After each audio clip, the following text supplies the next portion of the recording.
Well, joining me now is Labour's Shadow Minister without portfolio, Nick Thomas-Symonds. Good morning to you. Let's just reflect on what we saw with Ed Davey there. A couple of things leap out of that. I'm sure you will agree. One, it shows that politicians are human beings too, with families and challenges and lives beyond politics. The other one is the Lib Dems are calling for cross-party support here.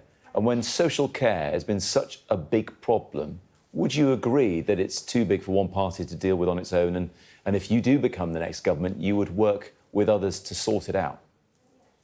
Well, firstly, I don't think anyone could be but very moved watching that set of pictures there, and very moving to see Ed Davey talking about the care that he's given and is giving to his son, John. And I think it reflects an experience of many, many carers up and down the country, some of whom, of course, are paid carers, but unpaid carers too, are something of an army of hero and heroines up and down our country who do things out of love for others. And I think that that is a truly remarkable thing in our society. To your second point, Matt, Wes Streeting has already said that if we are privileged enough to form a government, this is exactly an issue that we would want to look at working across party on. But we've also set forward, our destination. We want to see a national care service, and the first steps we'd like to see towards that are a fair pay agreement, because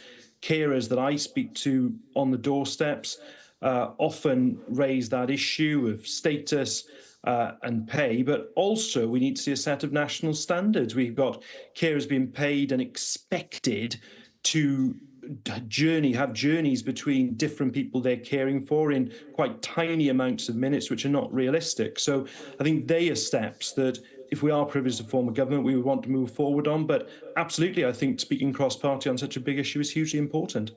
We'll move on to other election issues in a second, but I'd also like to get your reaction to the news this morning that's just emerging that Julian Assange is now out of Belmarsh prison, out of the country, in fact, after years of being held here in various ways. What do you think about that story today? Well, I've always said that the legal process, of course, the extradition process had to take its course. What seems to have happened here is that a deal has been struck, which is, that's not unusual, between the US Department for Justice and Mr. Assange's lawyers. I understand it seems as if he's going to plead guilty to a pretty serious offence, and it is now, I think, for that to play out going forward and for that process to be completed. Is he a hero? Is he a journalistic hero in finding information and publishing it on WikiLeaks? Or is he the enemy of the state, and in this instance, the enemy of the US state for doing that? For me, he's a person who's been subject to legal proceedings. He is somebody who's had legal representation throughout that. That is how our the legal system should work. And I think it should work for him just as it would work for anybody else. It's, of course, perfectly legitimate for Anthony Albanese, who I've met, an excellent Prime Minister of Australia, to make representations on behalf of a citizen of Australia and ensure that there's appropriate support. But for me, it was always about somebody within our legal system. It was for that system to take its course. And it does seem, as I indicated in my last answer, there is now going to be a plea to a serious offence under the Espionage Act. We should just let that play out now, let that plea take place if that is what happens.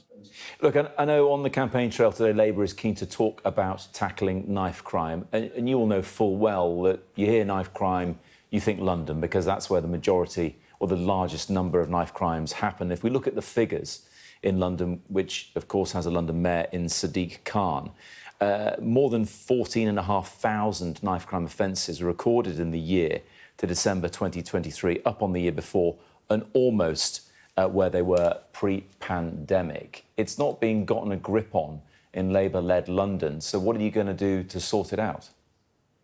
Well, firstly, I'd just say that this is not an exclusively London problem. If you look at the statistics as to where the highest percentage increases have been in knife crime, over 100% increases since 2015, it's places like Cleveland, it's places like Hertfordshire. This is a nationwide problem that we absolutely need to, in my view, stand above the political point scoring and absolutely grip this problem. And what are the kind of things we need to do? We need to tackle, first of all, the availability of knives. We need to ban things like the panther machetes, the ninja swords that are just these appalling weapons. So we need to tighten that up. We need to ensure that we are very tight on the online purchasing. So we have the proper checks in place as well. Secondly, we need to look at the underlying causes of knife crime. That's why Labour would create Young Futures hubs to actually identify people who may be at risk of falling into a life of crime. And that means bringing together, whether that is social services, our youth justice system and other support agencies, to make sure we identify those young people. And also we need a cross-government approach and a whole society approach, frankly, to tackling knife crime. And that's where we're saying today that Keir Starmer, if he is privileged enough to become the Prime Minister, will actually chair a summit each and every year on this issue, because it's absolutely crucial. There are parents up and down the country who've lost young children, people who've lost relatives in these most awful of knife crimes. We have to stand above politics and tackle it. The victims aren't just the ones on the receiving end. When you hear that 12-year-olds are being responsible for stabbing others, you realise this is a huge problem. And you say cross-party support is essential here. This is symptomatic of a much bigger issue in society, isn't it? Are families just letting down children? That we have a lost generation as a result of, well, who knows what, but certainly it's causing huge issues for society like this. Look, I think you have to be both tough in terms of the sentences for knife crime, but you also have to be tough on the underlying causes as well. I think both of those things are essential to a really systematic approach to dealing with this. I think that, of course, there are complex underlying reasons why young people do fall into a life of crime. But as you've just said, Matt, sometimes it's truly shocking when you hear the age not only of victims, but of perpetrators as well. And I think that is why the Young Futures hubs that we want to create, if we are privileged to form a government, would be so important to this. Yes, we've got to have that multifaceted approach, if you like, making sure that we look at it right across government. This isn't a problem for a single government department or a single government minister. This is a problem right across government and right across society. OK. Nick Thomas-Symonds, thanks very much indeed. I know as a proud Welshman, you might want to turn away now because we're about to talk England playing football, but thank you for the time being. Please, thank you.